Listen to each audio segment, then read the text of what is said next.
അതല്ലാമേ കക്കട പതിനെട്ടങ്ക് മದ್ದು ತೊಪ್ಪು ಮದ್ದು ಪುಟ್ಟು ಮದ್ದು ಪಾಯಸ ಕಕ್ಕಡ ಕೋಳಿ ಕುಮ್ಮು ಕೇಂಬು ಎಲ್ಲ ತಿಂದಿದ್ದಾಚ ನಂಗಕ್ಕೆ ಸಾಮಾನ್ಯವಾಯ್ತು ಕೊಡುವಂಗಕ್ಕೆ ಕಕ್ಕಡ ಪದಿನೆಟ್ಟು ಆಂಡ ಮಹತ್ವ ಎಂತ ಎಲ್ಲ ಗೊತ್ತಿಪ್ಪ ಆಚೆಂಗಿ ನಂಗೆ ಕೊಡವಡ ಕಕ್ಕಡ ಪದಿನೆಟ್ಟು ಅಂಡ ಚಾಯಿರ ಮಹತ್ವ ಎಂತ ಅನ್ನೋದು ಬಾರೆ ಜನಕ್ಕೂ ಗೊತ್ತಾಡು ಎತ್ತಡು ಅಣಿಯಂಡೆ ಈ ವಿಡಿಯೋನ ನಾನು ಕನ್ನಡದ ಮಾಡಿಯಂಡುಳ್ಳ ತುಂಬ ಜನ ನನ್ನ ಕಕ್ಕಡ ಅಂದರೆ ಏನು ಅಂತ ಕೇಳಿದ್ರಿ.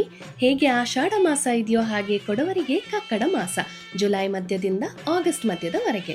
ಇನ್ನು ಕಕ್ಕಡ ಪದಿನೆಟ್ಟು ಅಂದರೆ ಕಕ್ಕಡ 18. ಕಕ್ಕಡ ಮಾಸದ 18ನೇ ದಿನ ನಾವು ಮದ್ದು ತೊಪ್ಪು ಅಂತ ಕರಿತೀವಿ. ಇನ್ನು ಕನ್ನಡದಲ್ಲಿ ಆಟಿ ಸೊಪ್ಪು ಅಂತಾರೆ.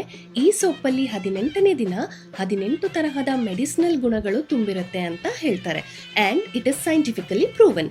ಹಾಗಾಗಿ ಈ ದಿನ ಮದ್ದು ತೊಪ್ಪನ್ನು ಕುದಿಸಿ ರಸ ತೆಗೆದು ಆ ಎಕ್ಸ್ಟ್ರಾಕ್ಟಲ್ಲಿ ಪಾಯಸ, ಹಲ್ವಾ, ಇನ್ನು ನಮ್ಮಿಷ್ಟಕ್ಕೆ ಬೇಕಾದಂಥ ಡಿಶಸ್ನ ಮಾಡಿ ನೈವೇದ್ಯಕ್ಕಿಟ್ಟು ತಿಂತೀವಿ. ಈ ಮದ್ದು ಸೊಪ್ಪಿಂದ ಕಾಯಿಸಿದ ರಸ ಪರ್ಪಲ್ ಕಲರ್ ಅಂದರೆ ಡೀಪ್ ಪರ್ಪಲ್ ಕಲರಲ್ಲಿರುತ್ತೆ. ಆ್ಯಂಡ್ ಅದರಿಂದ ಮಾಡಿದ ಡಿಶ್ನ ತಿಂದ ಮೇಲೆ for short period of time urine ಕೂಡ ಪರ್ಪಲ್ ಕಲರ್ಗೆ ಟರ್ನ್ ಆಗುತ್ತೆ. That's the magic of nature ಅಲ್ಲ. ಇನ್ನು ಮಾನ್ಸೂನ್ ಸ್ಪೆಷಲ್ ಅಂದರೆ ಅಣಬೆ, ಏಡಿ ಈ ಥರದನ್ನೆಲ್ಲ ಕುಕ್ ಮಾಡಿ ತಿಂತೀವಿ. ಆ್ಯಂಡ್ ಜೊತೆಗೆ ಕಕ್ಕಡ ಕೋಳಿ ಕರಿ ಕೂಡ ಮಾಡ್ತೀವಿ, ಅಂದರೆ ನಾಟಿ ಕೋಳಿ ಸಾರು. ಇದು ಯಾಕೆ ಸ್ಪೆಷಲ್ ಅಂದರೆ ಊರುಗಳಲ್ಲಿ ಕೋಳಿ ಆಚೆ ಹೋಗಿ ಎಲ್ಲ ಥರದ ಸೊಪ್ಪು, ಕಾಡು ಔಷಧಿ ಸೊಪ್ಪುಗಳನ್ನೆಲ್ಲ ತಿಂದಿರುತ್ತೆ. So it is considered high in nutrients. ನೀವು ಯಾವತ್ತಾದರೂ ಈ ಮದ್ದು ತೊಪ್ಪು ಡಿಶ್ನ ಟ್ರೈ ಮಾಡಿದ್ದೀರಾ? ಟ್ರೈ ಮಾಡಿದರೆ ಹೇಗಿತ್ತು ಅಂತ ತಿಳಿಸಿ. ನಿಮಗೆ ಈ ಇನ್ಫಾರ್ಮೇಷನ್ ಇಷ್ಟ ಆಗಿದೆ ಅಂತ ಭಾವಿಸ್ತೀನಿ. ನೆಕ್ಸ್ಟ್ ಯಾವುದ್ರ ಬಗ್ಗೆ ತಿಳ್ಕೊಳ್ಳೋಕ್ಕೆ ಇಷ್ಟಪಡ್ತೀರಾ ಅಂತ ತಿಳಿಸಿ. ಹಾಗೆ ನನ್ನ ಚಾನಲ್ನ ಸಬ್ಸ್ಕ್ರೈಬ್ ಮಾಡೋಕ್ಕೆ ಮರಿಬೇಡಿ.